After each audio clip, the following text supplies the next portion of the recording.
Hello sugar friend, আমি সুব্বু আর welcome to my channel. So guys, আগের এপিসোড 1-এ তোমাদেরকে দেখিয়েছিলাম মাদুরাইয়ের বিভিন্ন দর্শনীয় স্থান, আর আজ হচ্ছে এপিসোড 2, যেখানে আমি তোমাদের সাথে শেয়ার করব রামেশ্বরমের বিভিন্ন দর্শনীয় স্থান। আজকের এই ব্লগে তোমরা দেখতে পারবে আমরা রামেশ্বরমে দিনটি কি করে কাটিয়েছিলাম সেইগুলো। সো গাইজ, ডে 2-তে মাদুরাই থেকে রামেশ্বরম যাওয়ার বাস ছিল আমাদের সকাল 8টার সময়।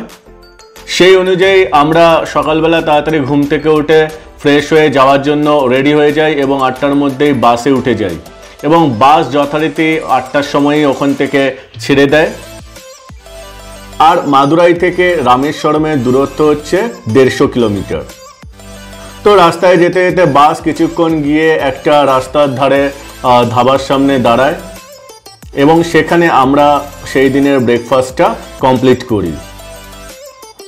ব্রেকফাস্টে আহামরি কিছু ছিল না, সাধারণত যে সাউথ ইন্ডিয়ান খাবার হয়ে থাকে ইডলি, ধোসা, পুরি, এইগুলো দিয়েই আমরা ব্রেকফাস্টটা কমপ্লিট করেছিলাম।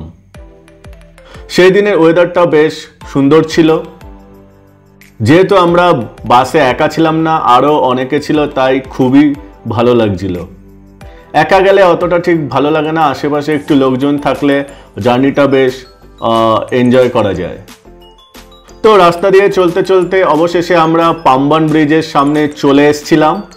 আর এই জায়গাটায় যখন আমরা এসেছিলাম এত সুন্দর লাগছিল, এত সুন্দর এর বিউটি ছিল, তোমাদের কি বলবো। তোমরা স্ক্রিনেই দেখতে পাচ্ছ সমুদ্রের জলটা কি সুন্দর। আমরা যেহেতু বাসে করে যাচ্ছিলাম সেহেতু আমরা ব্রিজের ওপর দিয়ে যাচ্ছিলাম, আর এই ব্রিজটার নাম হচ্ছে ইন্দিরা সেতু। ট্রেনে করে যাওয়ার রুটটা এখন বন্ধ আছে যেহেতু ওখানে কাজ চলছে। একটা পুরনো যে ট্রেনের ব্রিজটা রয়েছে সেটা 160 বছরের পুরনো, আর নতুন ব্রিজটাতে কাজ চলছিল। অবশেষে পাম্বান ব্রিজ ক্রস করে আমরা চলে আসি লক্ষ্মণ তীর্থম আর লক্ষ্মণ কুণ্ডমে, যেখানে আমরা দর্শন করি শ্রী রাম, লক্ষ্মণ এবং সীতা দেবীর। এবং এইখানে আমরা যে ভাসমান পাথরগুলো আছে ওগুলো আমরা দেখতে পাই। এইখানে এই পাথরগুলো থেকে অদ্ভুত একটা সুন্দর ফিলিংস হচ্ছিল, আর খালি ভাবছিলাম এই পাথরগুলো সেই রামায়ণের যুগে কি করে ইউজ করা হয়েছিল। সত্যি এগুলো চোখে না দেখলে ঠিক বিশ্বাস করা যায় না। অবশেষে আমরা ওই জায়গা ছেড়ে এগিয়ে চলি ধনুষ্কোটির দিকে। সবার মুখে শুনেছিলাম এটাই নাকি সারা ভারতবর্ষের শেষ বিন্দু, যার নাম হচ্ছে ইন্দিরা পয়েন্ট। ওইখান থেকে শ্রীলঙ্কার দূরত্ব নাকি 14 থেকে 18 কিলোমিটার।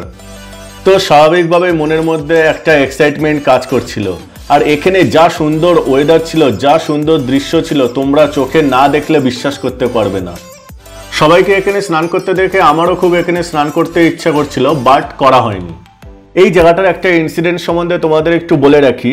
এইখানে 1964 সালের 22, 23 আর 24 ডিসেম্বর একটা সাইক্লোন এসেছিল, যার গতিবেগ ছিল 260 কিলোমিটার পার আওয়ার।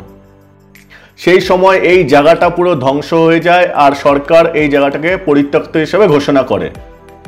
এইখানে আমরা কিছুক্ষণ সময় কাটিয়ে একটু ফটোশ্যুট করে দেন আমরা চলে যাই রামেশ্বরম মন্দিরের উদ্দেশ্যে। অবশেষে কিছুক্ষণ পর আমরা রামেশ্বরম মন্দিরে পৌঁছে যাই। এই মন্দিরটি হলো বিষ্ণুর 4 ধামের মধ্যে একটি ধাম। এই মন্দিরটিকে স্থানীয়রা রামনাথ স্বামী মন্দির হিসাবেও বলে থাকেন। এখানে একটা ঘাট আছে যার নাম হচ্ছে অগ্নি তীর্থম, যেখানে তোমরা স্নানও করতে পারো, বাট আমাদের ওখানে স্নান করা হয়নি। আমরা মন্দিরে গেছিলাম এবং মন্দিরে গিয়ে যথারীতি পুজো দিয়ে সেখান থেকে বেরিয়ে যাই। আর আমার মা বাবাদেরও এই রামেশ্বরম মন্দিরটা দর্শন করাতে পেরে আমার মনের মধ্যে খুব ভালো ফিল হচ্ছিল।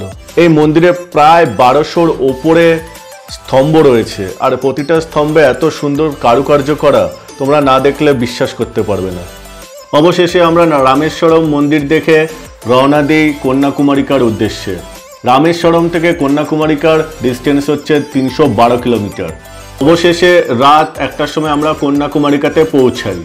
আজকের ব্লগটা এখানেই শেষ করছি, দেখা হচ্ছে পরের ব্লগে। টাটা।